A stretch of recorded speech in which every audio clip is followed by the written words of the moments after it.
कहानी का पूरा आनंद लेने के लिए कहानी के पहले भाग को ज़रूर देखें। उसका लिंक मैं आपको डिस्क्रिप्शन बॉक्स में दे दूँगी और साथ में कमेंट बॉक्स में पिन भी कर दूँगी, तो आप वहां से भी जाकर देख सकते हैं। मैंने मैसेज ओपन किया तो कनिष्क का रिप्लाई आया था। हाँ, वो मेरी तरह नहीं था कि गुस्सा होने पर बात ही ना करे। मतलब पता है जो लिखी हो इसका, और मैं तो तुम्हारा दोस्त हूँ ना, फिर क्यों भेजा मेरे पास? क्यों भेजा क्या? अचानक से मन में आई लाइंस। तुम गुस्सा भी थे तो तुम्हारे पास ही भेज दिया। अच्छा, तो कोई गुस्सा होगा तो तुम हर किसी के पास ये ऐसी लाइंस भेज दोगी? भेज दूंगी, क्या हो जाएगा? दीप, माइंड बिल्कुल नहीं है ना तुम में? वो तुम्हारे पास है तो मुझे क्या ज़रूरत? पिट जाओगे तुम मेरे हाथों किसी दिन। तुम हर कोई नहीं हो, तुम्हारे पास मेरे मन में जो आता है बोल देती हूँ, क्योंकि मुझे भरोसा है तुम ऐसे शख्स हो जो मुझे जज नहीं करने वाले। एक ऐसे शख्स जिससे कुछ छुपाना नहीं पड़ता, क्योंकि मुझे पता है तुम मुझे समझते हो। काश यही बात घर वाले भी समझते, पापा को भी थोड़ी ही सही भरोसा होता मुझ पर। क्या हुआ, ऐसा क्यों बोल रहे? कुछ बात हुई क्या? अरे यार, नया क्या है इसमें? रोज का है, मेरे साथ होता रहता है। तुम बताओ कैसा चल रहा है सब? I am sorry. अब ये सॉरी क्यों? कल तुम इसी बात पर अपसेट थे और मैंने अच्छे से बात भी नहीं की, उल्टा लड़ने ही लगी। इट्स ओके यार, होता है कभी कभी। मेरा भी मूड ऑफ था इसलिए कुछ भी बोल दिया। तुम जॉब ज्वाइन क्यों नहीं कर लेते? आई नो कि तुम्हें कुछ खास पसंद नहीं, पर पापा के लिए एक बार कर लो। साथ ही सिंगिंग की प्रैक्टिस भी करते रहो ना।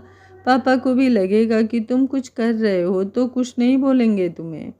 इतना आसान नहीं है जितना तुम समझ रही हो। अगर मैंने ऑफिस ज्वाइन किया तो काम और जिम्मेदारियां बढ़ जाएंगी और इसमें मेरा ख्वाब दम तोड़ देगा, और मुझे भरोसा है कि मैं कर सकता हूँ। फिर क्यों छोड़ दूँ ये बीच राह में ही अपना सफ़र अधूरा? तुमसे मैं कभी नहीं जीत सकती बातों में। क्या सच में ख्वाब इतने मायने रखते हैं तुम्हारे लिए, परिवार नहीं? ऐसा मैंने कब कहा कि परिवार के मायने नहीं है मेरे लिए? मुझसे जुड़ा हर शख्स मेरे लिए अहमियत रखता है, पर जिस काम में दिल ना लगे, जिसे करके आपको खुशी ना मिले, उसे करके क्या फ़ायदा? और जो आपको करना अच्छा लगता है उससे कोई फ़ायदा भी हो रहा, सबसे बड़ी बात आत्मसंतुष्टि हो रही, उसे किसी के कहने पर ना करो, कोई रोक दे उसे छोड़ दो, फिर खुद ही एक गिल्ट में जीना हमेशा। क्या मतलब है ऐसा करने का? तुम ना बेस्ट टेस्ट हो, बहुत अच्छे और यूनिक पीस। क्या बात है, आज मैडम गाली ना देकर इतनी तारीफ कर रही हैं। मैंने गाली कब दी तुम्हें? मजाक कर रहा यार। अच्छा सुनो, ये सब छोड़ो, मैं क्या कह रही थी, तुम एक बार यूट्यूब पर ट्राई करो। उस पर अपनी सिंगिंग वीडियोज पोस्ट किया करो जब तक कुछ नहीं होता। यूट्यूब आइडिया तो मस्त है, क्या मेरे से होगा? क्यों नहीं होगा यार, इतनी प्यारी आवाज़ है तुम्हारी और वीडियोज ही तो डालने हैं तुम्हें रिकॉर्ड करके। ट्राई करता हूँ तुम्हारे कहने पर। ज़रूर, मुझे तो बहुत खुशी होगी, पर हाँ, सबसे पहले मुझे ही सुनना है तुम्हारा सॉन्ग। 9578 ये नंबर क्यों सेंड कर रहे? मेरा नंबर है, तुम जब चाहो कॉल कर लेना या व्हाट्सएप पर मैसेज। पहले तुम्हें ये एक सॉन्ग सुना दूंगा, उसके बाद ही श्री गणेश करेंगे अपने काम की। देवी का आशीर्वाद भी तो ज़रूरी है। पागल। अच्छा, तो ये यूट्यूब से फेमस होने का आइडिया तुम्हारा ही दिया हुआ था, जिसके बाद वो फेमस तो हो गया पर तुम्हें भी भूल गया। सच में आजकल की लड़कियां कितनी बेवकूफ़ हैं। उस बंदे ने तुम्हें अपना नंबर भी दिया, उस पर इतना विश्वास भी तुम करती थी, फिर भी वो तुम्हें छोड़ दिया। दीप्ति के सामने बैठे लड़के ने कहा। जी हाँ, दीप्ति अपनी पढ़ाई पूरी करके गांव जा रही थी और बस में उसे ये लड़का मिला जिसे वो अपनी कहानी बता रही थी, अपनी और कनिष्क की कहानी, जो कि हम सब ने अभी तक पढ़ा। जस्ट शट अप, तुम्हें अभी पूरी स्टोरी नहीं पता है और शायद एक तरफा ही मुझे भी पता है, तो तुम्हारा कोई हक नहीं बनता उसे गलत कहने का। इसलिए मैं अपनी कहानी किसी को बताना पसंद नहीं करती। तुम्हारी इतनी जिद पर मैंने बोलना शुरू किया और तुम पहले से ही अपनी राय बनाने लगे। मुझे नहीं लगता कि तुम्हें आगे की स्टोरी में इंटरेस्ट है, क्योंकि उसका सार तो तुम खुद ही निकाल चुके हो। सो मिस्टर अजनबी, अब आप चुप ही रहिए। वो कुछ गुस्से और कुछ नाराज़गी से उस लड़के से बोली जो उसके जस्ट सामने वाली सीट पर ही बैठा था। अरे यार, तुम तो गुस्सा हो गई। अच्छा सॉरी, पर बताओ तो आगे क्या हुआ? उसे एक मध्यम मुस्कान देते हुए उसने कहा। मुझे भूख लगी है, पहले कुछ खाना है। इतनी देर से बोलते बोलते गला भी सूख गया है मेरा। और रही बात स्टोरी की, तो मैं तुम्हें अब कुछ नहीं बताने वाली, वो मुंह फुलाए बोली। बड़ी भूखड़ है लड़की, पर क्या करे, कहानी सुननी है तो कुछ करना पड़ेगा ये सब। वो हंसते हुए बोला और अपने बैग से पानी का बोतल निकाल कर उसकी तरफ बढ़ा दिया। दीप्ति ने कुछ पल उसे आगे बढ़े हुए हाथों को देखा जिसमें पानी की बोतल थी। अभी यार जहर नहीं मिलाया इसमें, अपने जीवन की इतनी अहम कहानी सुना रही हो और पानी भी नहीं पीना चाहती। वो कुछ गंभीर भाव चेहरे पर लिए बोला तो हल्की मुस्कान दीप्ति के चेहरे पर आई और उसने उससे बोतल लेकर पानी पी लिया। खाने को कुछ नहीं है मेरे पास, वो बोला तो दीप्ति सीट से अपना सिर टिकाकर आंखें मूंद ली। लगता है पहली बार जा रहे हो सुल्तानपुर, आधे घंटे बाद बस एक ढाबे पर रुकेगी तो वहीं मिलेगा जो भी मिलेगा, वो बंद आंखों के साथ ही बोली। तुम तो सोने जा रही हो, आगे का बताओ ना, वरना फिर हमारी मंजिल आ जाएगी और ये किस्सा अधूरा ही रह जाएगा। कभी कभी कुछ किस्से अधूरे ही होते हैं, वो बोली। उसकी आंखों में एक अजीब सा अनकहा सा दर्द उमड़ आया। उसने अपनी आंखें खोली। वो खुद को शांत कर उस लड़के को देखी जो आगे जानने के लिए उत्सुक था। कनिष्क का लाइफ को लेकर एक अलग सा नज़रिया था। उसे लगता था कि काम वही करो जिसमें आपकी आत्मा खुश हो, आपको खुशी मिले। वो काफ़ी डिफरेंट था, उसकी सोच और इतनी समझ। कहाँ मैं उसे कंपटीशन के बारे में बताने वाली थी, उससे राय लेने वाली थी। कहाँ उसकी सुनते सुनते ही, उससे बात करके ही मुझे बहुत कुछ समझ आ चुका था, हल मिल चुका था मुझे। मैंने सोच लिया था अब तो कुछ भी हो जाए मैं प्रतियोगिता में ज़रूर हिस्सा लूँगी। और मैंने सीधे पापा को फ़ोन लगाया। पापा बहुत करते हैं मुझे। हेलो पापा। दीप्ति बिटिया कैसी हो? मैं बिल्कुल ठीक हूँ पापा, आप कैसे हो? आपकी तबीयत तो ठीक है ना? तबीयत का क्या है बेटा, इस उम्र में अच्छी बुरी होती रहती है, पर तुझसे बात करके एकदम ठीक हो जाती है। पढ़ाई कैसे चल रही है बिटिया? पढ़ाई भी ठीक चल रही है। वो पापा आपसे परमिशन लेनी थी कुछ। हाँ बिटिया बोलो, क्या बात है? पापा हमारे कॉलेज की तरफ से मैंने उन्हें सब कुछ अच्छे से समझाया। तेरे टीचर्स भी तो साथ जाएंगे ना? हाँ पापा सब होंगे, बस आप बताओ क्या मैं इसमें भाग ले लूँ? मम्मा गुस्सा तो नहीं करेंगी ना? क्यों नहीं भाई, हमारी बिटिया में इतना हुनर है तो वो पीछे क्यों रहे? हाँ हाँ चढ़ा लीजिए उसे खूब सिर पर। जब आपका नाम खराब करेगी ना तब समझ में आएगा आपको। एक तो उसे अकेले ही शहर भेज दिया आपने, जाने वहाँ कैसे रहती होगी, क्या करती होगी। मम्मा की तीखी आवाज़ मुझे सुनाई पड़ी। शायद मम्मा भी उनके पास ही थी और फ़ोन स्पीकर पर था जिससे वो सब सुन चुकी थी और अब पापा को गुस्से से सुना रही थी। हाँ बिटिया ठीक है, मैं रखता हूँ, मन लगाकर पढ़ाई करना और प्रतियोगिता में जीत कर आना। पापा ने इतना कहकर फ़ोन रख दिया, पर मेरी आंखें भर आई थी। ऐसे लग रहा था बिल्कुल भी हिम्मत ही नहीं बची। मैं हर गलत काम से बच रही थी, बस अपनी पढ़ाई पर ध्यान देती। मम्मा को इतना प्यार करती थी, पर उनकी नफ़रत मुझे लेकर बढ़ती ही जा रही थी। एक बार को तो मेरे मन में आया कि मैं हिस्सा ही नहीं लूँगी अब प्रतियोगिता में, लेकिन फिर कनिष्क की बातें दिमाग में घूमी और मैंने फैसला लिया कि मैं ज़रूर हिस्सा लूँगी। ए दीप्ति, तुम भी पार्टिसिपेट कर रही हो क्या? मैं अगले दिन प्रिंसिपल सर को बताकर कॉलेज कैंटीन में अकेली बैठी थी कि अंकित वहाँ आता हुआ बोला। मैंने छोटा सा जवाब दिया। क्या मैं यहाँ बैठ सकता हूँ? उसने खाली चेयर की तरफ इशारा करते हुए पूछा। तो मैंने अपने हाथ में लिया फ़ोन मेज पर रख दिया। मुझे समझ नहीं आया उसे बैठने को बोलूँ भी या इनकार कर दूँ। कहीं तृषा ने देख लिया तो फिर से कुछ उल्टा उसके दिमाग में ना चलने लगे। पर मेरे कुछ बोलने से पहले ही वो बैठ गया। आज तृषा को छोड़कर मेरे लिए टाइम कहाँ से मिल गया और वो कहाँ है? मैंने मुस्कुराते हुए उससे पूछा। अरे नहीं, ऐसा कुछ नहीं, बस तुम्हें अकेले देखा तो आ गया। वैसे कुछ पूछना था, तुम बुरा ना मानो तो क्या मैं पूछ सकता हूँ? दीप्ति, तुम्हारे और तृषा के बीच क्या चल रहा है? जब भी पहले मैं देखता था तुम दोनों हमेशा साथ रहती थी, वो भी इतनी खुश। तृषा तो अभी भी अकेले नहीं, पर तुम ऐसे इतना अकेले। कोई बात हुई है क्या? मैं बात करूं उससे? नहीं प्लीज़, तुमने इतनी फिक्र की जानकर खुशी हुई, पर कुछ करने की ज़रूरत नहीं रही। बात अकेले रहने की है तो मुझे ये ज़्यादा बेहतर लगता है। कोई जज करने वाला नहीं होता, क्योंकि रिश्तों में बोली गई छोटी सी बात भी मुझे बहुत तकलीफ़ देती है। मेरी बातों से ही शायद मेरे मन का दर्द ज़ाया हो रहा था। मुझे बिल्कुल भी दुख नहीं था कि मैं अकेली हो गई। दुख था तो इस बात का कि मेरी इकलौती दोस्त तक ने मुझ पर सवाल खड़ा किया था। दीप्ति, तुम्हारी बात पूरी तरह से सही है, मैं सहमत भी हूँ इससे। पर तुमने ही मुझसे कहा था कि तुम्हारी दोस्त त्रिशा बहुत अच्छी लड़की है। उसके बाद ही मैंने उसकी तरफ कदम बढ़ाया, उसे जानना शुरू किया। फिर अब तुम ही क्यों छोड़ रही हो उसे? आज लग रहा सही मायने में कि त्रिशा का प्यार उसकी वकालत कर रहा है। मैंने बातों का रुख दूसरी तरफ मोड़ते हुए कहा तो वो झेप गया और अपनी गर्दन पर हाथ फेरा, तो जो देखकर मुझे हंसी आ गई। बहुत शरारती हो गई हो तुम, वो उठते हुए बोला और दूसरी तरफ चला गया। मैंने अपना ऑर्डर किया और खाने लगी। अंकित जा ही रहा था कि सामने से आती त्रिशा उसे मिल गई।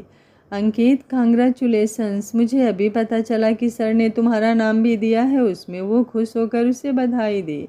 थैंक यू सो मच, वो मुस्कुराते हुए उसे हग किया। त्रिशा, दीप्ति से कोई बात हुई है क्या तुम्हारी? काफ़ी कटी कटी रहती है वो तुमसे, और तुम्हें भी ज़्यादा मैंने उसके साथ नहीं देखा। उसने काफ़ी प्यार से त्रिशा से पूछा। नहीं, वैसा खास तो कुछ नहीं, बात तो करते हैं हम, बस वो महीनों पहले एक बार। कहते कहते वो रुक गई। अंकित उसे ही देख रहा था और त्रिशा ने अपना सिर झुका लिया। बोलो, वो उसका चेहरा हाथों में लेकर आराम से उससे पूछा, तो त्रिशा ने एक गहरी सांस भरकर उसे सारी बातें बता दी, जो सुनकर अंकित की आंखें गुस्से से लाल हो चुकी थी, और एक झटके के साथ उसने त्रिशा के चेहरे को छोड़ दिया। त्रिशा बोली, अंकित, वो मैंने बस। अंकित बोला, क्या बस त्रिशा? कुछ बाकी भी था कहने को? तुम अपनी ही दोस्त पर ऐसा घटिया इल्ज़ाम कैसे लगा सकती हो? मुझे सच में यार यकीन ही नहीं हो रहा कि तुमने उस दीप्ति को ऐसा बोला, जो अपने से पहले हर बात में तुम्हें रखती है। हाँ, ये सही है कि मैं उसे लाइक करता था, और तुम्हारे मन में कोई फीलिंग्स है ये मुझे नहीं पता था। मैं आज तुम्हारे साथ हूँ तो बस उसकी वजह से। उसने हमें मिलाया, इतना कुछ किया, लेकिन यार तुम ही।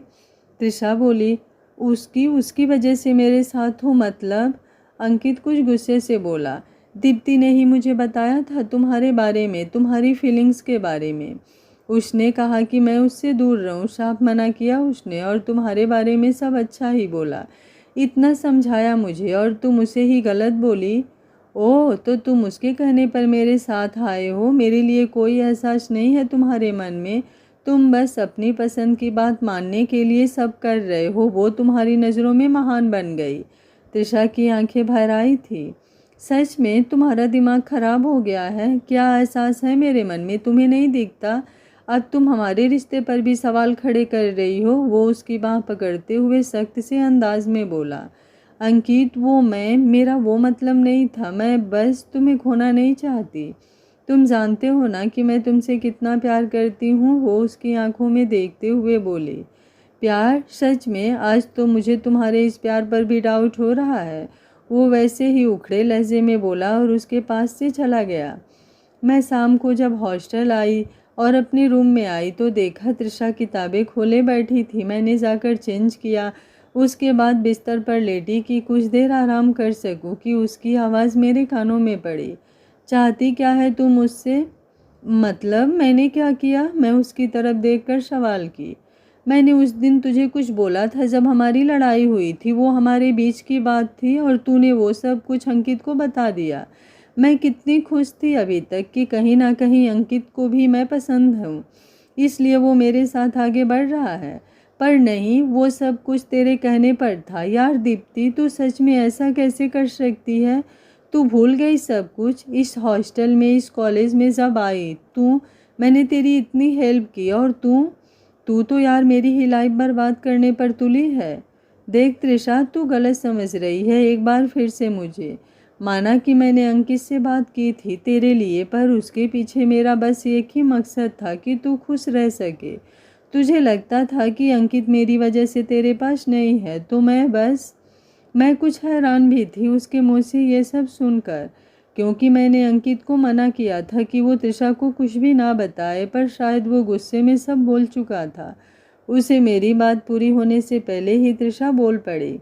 तो बस ही कर यार, कोई मदद नहीं चाहिए मुझे तेरी, बस इतनी मदद कर दे कि मेरी लाइफ से दूर हो जा। बस बहुत हो चुका, बहुत कर चुकी तू मेरे लिए। वो गुस्से से बोली और अपनी बुक्स बंद करते हुए वॉशरूम में चली गई। मैं कैंपस में आ गई। घर एक ऐसी जगह होती है जहां आप थक कर आते हो तो आपको सुकून मिलता है। कोई आपसे ये पूछे कि आपका दिन कैसा रहा, थोड़ी मस्ती हो, थोड़ी केयर हो। मेरा घर तो हॉस्टल ही था और यहाँ एक रिश्ता नहीं संभल रहा था, एक घुटन सी हो रही थी मुझे। त्रिशा गलत नहीं, गलत मैं ही हूँ। मेरी वजह से उसकी लाइफ में प्रॉब्लम्स आ रही, ये मुझे समझ आ रहा था। मुझे कोई चाहिए था जिससे मैं बात कर सकूं, अपनी फीलिंग्स मैं भी किसी को सुना सकूं, और मेरे पास बस वो एक ही शख्स था ऐसा, मेरा कनिष्क। मैंने उसे मैसेज किया पर उसका रिप्लाई नहीं आया, शायद वो कहीं बिजी था। मुझे कुछ भी समझ नहीं आ रहा था और मैंने कनिष्क का नंबर डायल किया। हाँ, वही नंबर जो उसने मुझे सेंड किया था। फुल रिंग जाने के बाद जैसे ही मैं कट करने वाली थी, कॉल रिसीव हुई। हेलो, मैंने हिचकते हुए कहा। आखिर ऐसे पहली बार किसी को कॉल किया था मैंने। जी आप कौन? उधर से एक लड़की की आवाज़ सुनकर मैं चौंकी। वापस से नंबर देखने लगी कि तभी एक दूसरी आवाज़ जो फ़ोन से ही आ रही थी मेरे कानों से टकराई। भाई, किसी लड़की का फ़ोन आया है, कहीं मेरी भाभी तो नहीं? मनु, फ़ोन दे मेरा। नहीं, पहले आप बताओ कौन है। फ़ोन दे वरना पिट जाएगी तू। वो उससे फ़ोन छीन लिया और फिर लड़की की आवाज़ बंद हुई। शायद वो उसे रूम से बाहर कर चुका था। हेलो, वो बोला, पर उसकी आवाज़ सुन अब मैं ही नहीं बोल पा रही थी। सांसें जैसे तेज हो उठी थी वो आवाज़ सुनकर। ये वही था जिससे मैं इतनी बातें किया करती थी, पर फिर भी एक अलग सा एहसास हो रहा था मेरे कुछ ना बोलने पर। कुछ देर बाद वापस से उसकी आवाज़ आई। दीप। मैंने सिसकी भरते हुए कहा। आंखें डबडबा आई थी जिनमें सैलाब सा उमड़ रहा था। उसने बिना कुछ बोले ही पहचान लिया। क्या कोई किसी को इतना जान सकता है? ए दीप, क्या हुआ? तुम रो क्यों रही हो? तुम ठीक हो ना? I am sorry. फ़ोन मानवी ने उठा लिया था, मैं बाहर था और फ़ोन रिंग हुआ। मुझे नहीं पता था कि तुम कॉल करने वाली हो, वरना मैं फ़ोन लिए रहता। कोई बात नहीं। क्या हुआ फिर? तुम रो क्यों रही हो? मुझे हॉस्टल में नहीं रहना। मैं जिससे कनेक्टेड होती हूँ उसके लिए अच्छा करती हूँ, अच्छा सोचती हूँ, फिर भी सब गलत समझते हैं। कोई नहीं समझता मुझे। प्लीज़ ना, हेल्प मी। गला रुधाया था मेरा। चुप, स्टॉप क्राइंग। पहले रोना बंद करो। तुम्हें रही रहना वहाँ, कोई बात नहीं, मत रहना। और कोई समझे ना समझे, तुम्हारा कनिष्क हमेशा तुम्हारे साथ है। जो जैसा सोचता है उसे सोचने दो, तुम सही हो। और इतना मुझे पता है क्योंकि मेरी दीप कुछ गलत कर ही नहीं सकती, कभी किसी का बुरा नहीं करेगी। त्रिशा, वो अंकित से झगड़ा हुआ उसका और फिर उसने मुझे बोला कि मैं चली जाऊं। मेरी वजह से सब हो रहा है। मम्मा नहीं चाहती कि मैं कभी घर लौटूं। मैं करूं भी तो क्या? एक ऐसी लड़की जिसे बिल्कुल भी प्यार मिला ही नहीं, जो वो चाहती है, जिसकी उसे ज़रूरत है। समझदारी तो बहुत भरी है, पर यहाँ जब कोई ऐसा उसे मिला तो बच्चों जैसे रोना आना, उसे सब कुछ वो बता रही थी। मेरी दीप बहुत ब्रेव है। और सुनो, फालतू की बातों पर ध्यान लगाने से अच्छा है कि तुम अपनी प्रतियोगिता पर ध्यान दो। अपनी हॉस्टल की डीन का नंबर मुझे भेजो, मैं बात करता हूँ। वो तुम्हें दूसरा रूम दिलाएंगे और उसमें बस तुम अकेली रहोगे। नहीं, मेरे पास इतने पैसे नहीं है कि मैं अकेली रह सकूँ।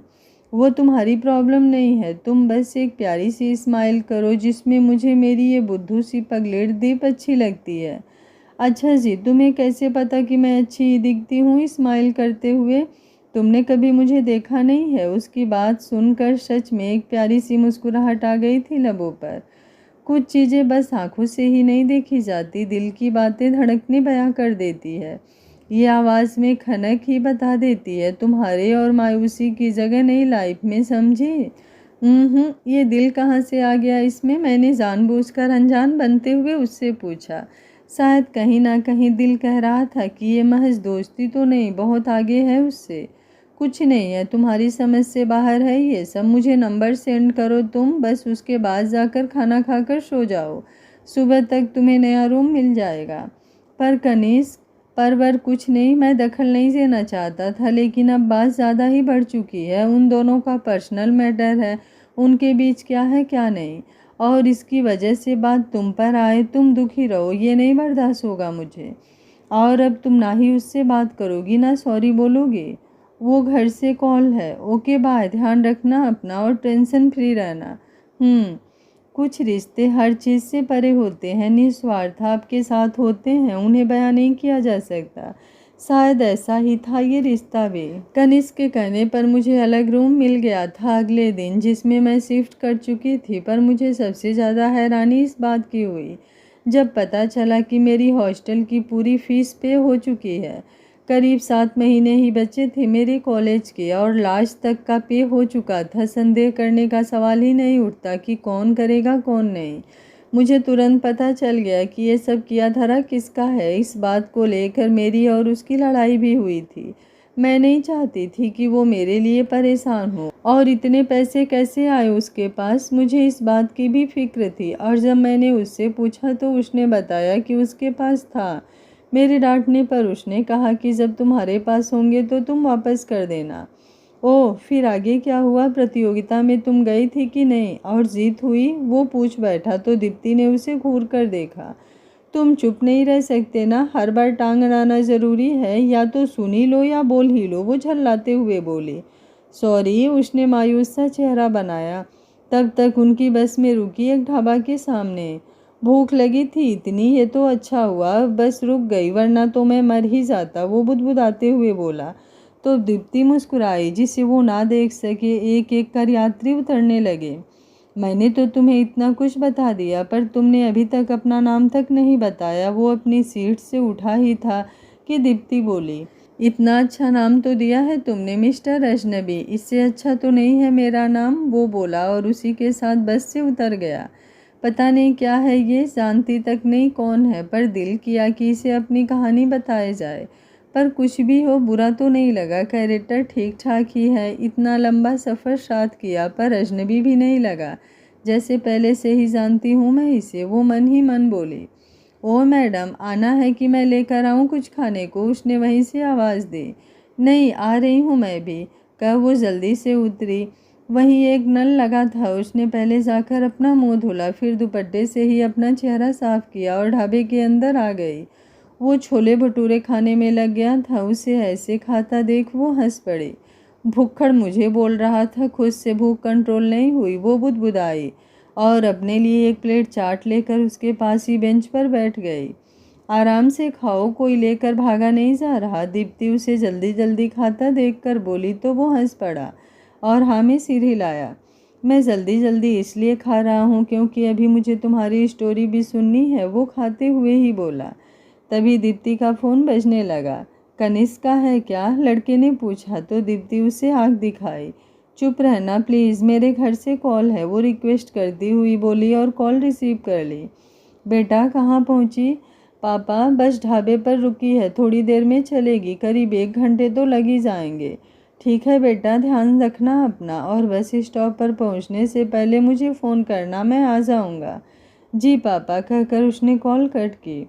उसके बाद दोनों ने जल्दी से अपना खाना फिनिश किया। दीप्ति ने एक वाटर बोतल खरीदी। उसके बाद सबके साथ वो भी बस में चढ़ गए और बस वापस से अपने सफ़र पर आगे बढ़ने लगे। अच्छा एक बात बताओ, त्रिशा को अंकित मिला क्या? और तुम्हारा वो हीरो, उसका क्या हुआ? क्या तुम भी उससे प्यार करने लगी थी या बस दोस्ती ही रही तुम्हारे बीच?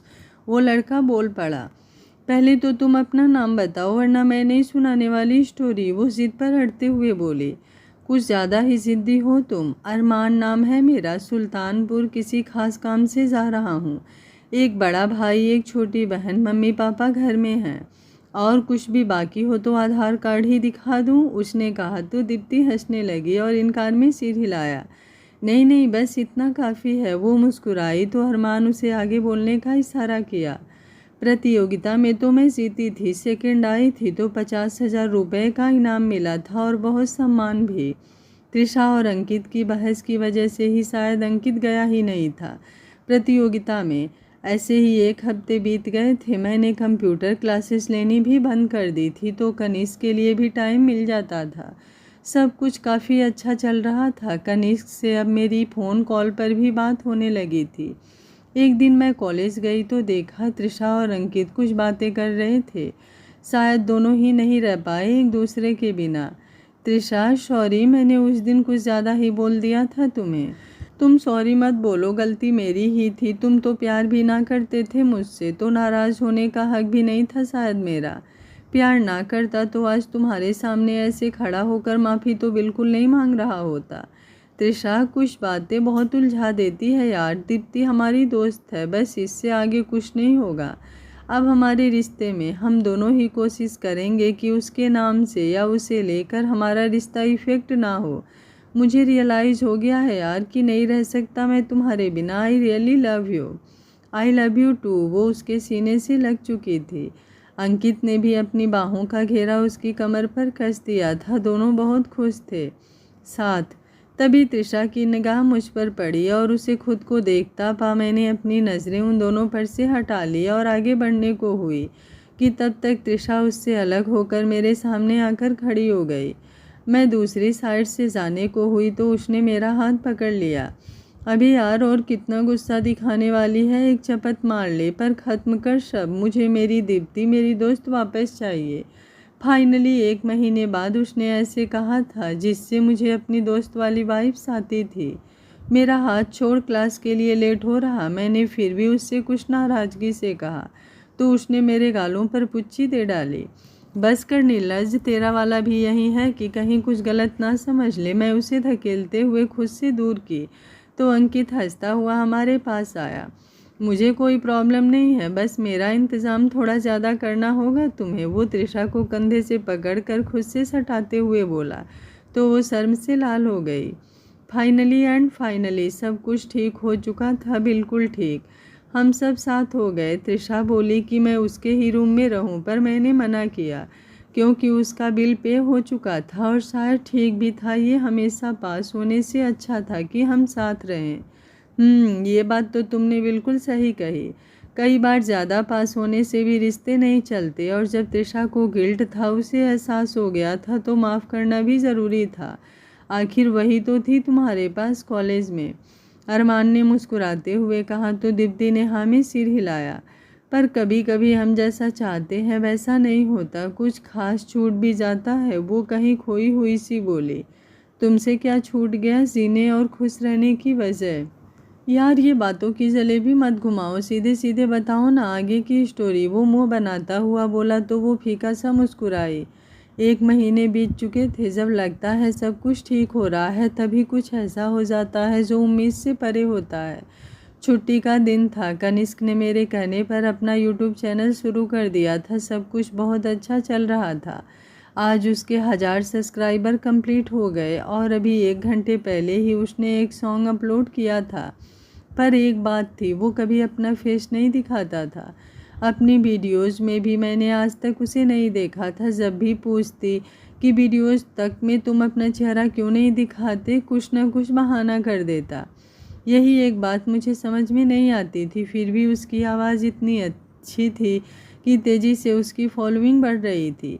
मैं अपने रूम में ही थी और साफ़ सफाई में लगी थी। मैंने उसका वो वीडियो ऑन करके वॉल्यूम फुल किया और काम करने लगी। हेलो, नमस्ते, जय सिया राम। सो मेरे प्यारे प्यारे सपोर्ट सिस्टम को तहे दिल से शुक्रिया। आज आप सब की वजह से हम 1000 लोग हो चुके हैं। आप सब ने इतना प्यार दिया, उसके लिए थैंक यू भी कम ही होगा। सो गाइज, आज का स्पेशल सॉन्ग उस स्पेशल शख्स के लिए जो मेरी लाइफ में बहुत अहमियत रखता है, जिसके कहने पर मैंने ये शुरू किया। मेरी खुशियाँ बस उसी से है। This song is dedicated to you my life. जाने क्यों उसके शब्दों को सुनकर दिल अलग ही लय में धड़क चुका था। रंगत सी आ गई थी चेहरे पर और एक हया भरी मुस्कान जो जाहिर कर रही थी कि वो ये सॉन्ग मेरे लिए ही गा रहा है। बड़ी बेसब्र सी हुई सांसें आगे सुनने के लिए। बेरंगे थे दिन, बेरंगी शामें, आई हैं तुमसे रंगीनियाँ। फीके थे लम्हे जीने में सारे, आई हैं तुमसे नमकीनियाँ। बेइरादा रास्तों की बन गई हो मंजिलें, मुश्किलें हल हैं तुम ही से या तुम ही हो मुश्किलें। तुम क्या मिले, तुम क्या मिले, जैसे मेरे दिल खिले। फागुन के मौसम में तुम क्या मिले, तुम क्या मिले, तुम क्या मिले। उसकी आवाज़ और गाने की फीलिंग्स, या यूं कहें एक एक अल्फाज, दिल के तारों को झंझना देने वाले थे। शायद यही वजह थी कि मैंने जल्दी से कमेंट्स ओपन किए। जो देख दिल तो जल भून गया। Oh how sweet are you, I love you so much sweetheart, please reply me. कौन है वो लकी गर्ल जिसके लिए आपने इतना प्यारा सॉन्ग अपलोड किया? हम भी हैं यार लाइन में, हमारे लिए भी कुछ स्पेशल कीजिए। I am fall in love with you, just mind blowing voice. और ना जाने कितने ही कमेंट्स थे। किसी ने बधाई दी थी तो कहीं कुछ, पर आज मुझे बिल्कुल भी अच्छा नहीं लगा। खासकर ये ऊपर वाले कमेंट्स को देखकर कुछ ही पल बीते थे कि मेरा फ़ोन रिंग हुआ। उस पर कनिष्क की कॉल थी। कांग्रेचुलेसन्स मैडम जी, मैंने कॉल रिसीव ही किया था कि वो प्यारी सी आवाज़ में बोला। मुझे बोलना चाहिए था ये तुम्हें, कांग्रेचुलेसन्स, ऐसे ही आगे बढ़ो। नहीं, मुझे बोलना था क्योंकि ये सब तुम्हारी वजह से हुआ है। तुम्हारे साथ के बिना बिल्कुल भी पॉसिबल नहीं था। तुम्हारा ही आइडिया था, वो काफ़ी खुश लग रहा था। बस बस बस, इतनी तारीफ मत करो, मेहनत तुम्हारी है और आवाज़ भी तो कितनी अच्छी है। देखा नहीं कितनी लड़कियां लव यू बोले जा रहे हैं। मेरी बातों में ही जलन उठ रही थी, जो महसूस कर वो हंस पड़ा। बोलने दो, अच्छा ही है ना, इनमें से कोई मुझे पसंद आ जाए तो बात बन जाएगी। ओके तो कर लो पसंद, ठीक है, सबको हाँ बोल दो ना, बाय।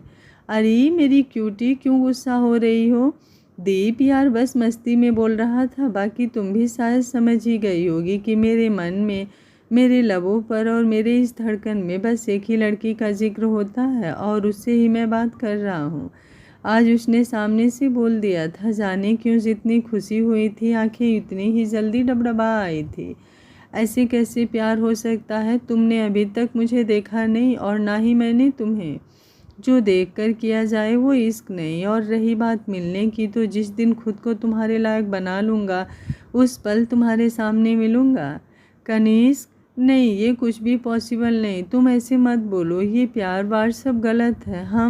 हम बस बहुत अच्छे दोस्त हैं। जाने क्यों मन में डर सा भर आया। घर परिवार समाज का और अपनी फीलिंग्स तो झुठलाते ही आई थी। आज उसको भी यही कहने लगी कि सब गलत है। दीप, गलत क्या है इसमें? जितना तुम्हें जानता हूँ, तुम्हारी फीलिंग्स और तुम्हें समझता हूँ, मुझे पता है तुम भी मुझसे उतना ही प्यार करती हो। फिर झुठला क्यों रही है इस एहसास को? वो बेचैन सा हो उठा था मेरी बातों से। नहीं, मैं सच बोल रही हूँ, मैं प्रैक्टिकल हूँ। कोई फ्यूचर नहीं इसका, इस रिश्ते का, और तुम भी मान लो। और तुम्हें लगता है कि मैं मानूंगा? मिस दीप्ति, अपने दिमाग में बिठा लो ये बात कि तुम कनिष्क की हो, उसकी मोहब्बत, उसकी ज़िंदगी। और ये वादा रहा मेरा कि कभी ना तुमसे दूर जाऊंगा, ना तुम्हें जाने दूंगा। अपनी आंखें खोलोगी तो जब भी ज़रूरत होगी, मेरा एहसास तुम्हें तुम्हारे साथ मिलेगा। एक जिद, एक जुनून और बेइंतहा प्यार उसकी बातों में झलक रही थी। और उसने कॉल कट कर दी। शायद गुस्सा भी आया था उसे मुझ पर। वो प्यार करने लगा था और मैंने क्या किया? वो जिसके लिए मेरी खुशियाँ पहले थी, आज मैंने उसकी सबसे बड़ी खुशी ही उससे छीन ली। मैं भी तो उसे जान से बढ़कर चाहने लगी थी। वो ही ऐसा था जो हर बार मेरे लिए खड़ा मिलता था, इतना दूर होकर भी इतने पास था। कैसे बयां करूं उसकी अहमियत? मेरी किस्मत ही बुरी थी, जिस वजह से मैं चाहकर भी उसे नहीं अपना सकती थी। कभी स्वीकार नहीं करता मेरा परिवार इस रिश्ते को, और उनके खिलाफ कैसे चली जाती। पूरा दिन मेरा रोते हुए ही निकला था। फिर मैंने खुद ही कनिष्क को खुद से दूर करना शुरू कर दिया। एक तरह से उसे इग्नोर करना ताकि वो मुझे अपनी लाइफ से निकाल दे। शायद ये हुआ भी। मैंने बहुत दर्द दिया है उसे, बहुत। वो अपने से नहीं दूर हुआ, मैंने उसे दूर किया। वो अब नहीं करता बात, नहीं आती उसकी कॉल्स, ना मैसेज। मैं यही चाहती भी थी, पर उससे दूर होना मेरी जान ले लेता था। हर पल घुटती हूँ, पर क्या करूँ? मैंने खुद ही सब खत्म किया है। कहते हुए मुँह पर हाथ रखे दीप्ति रो पड़े। आज का पार्ट आपको कैसा लगा? कमेंट बॉक्स में अपनी राय ज़रूर दीजिएगा। कहानी आगे और भी ज़्यादा खूबसूरत होती जाएगी। उम्मीद करती हूँ कहानी आप लोगों को पसंद आ रही होगी। वीडियो पसंद आ रहा है तो लाइक, शेयर एंड चैनल को सब्सक्राइब कर लीजिएगा। Thank you for watching. मिलते हैं कहानी के अगले भाग में।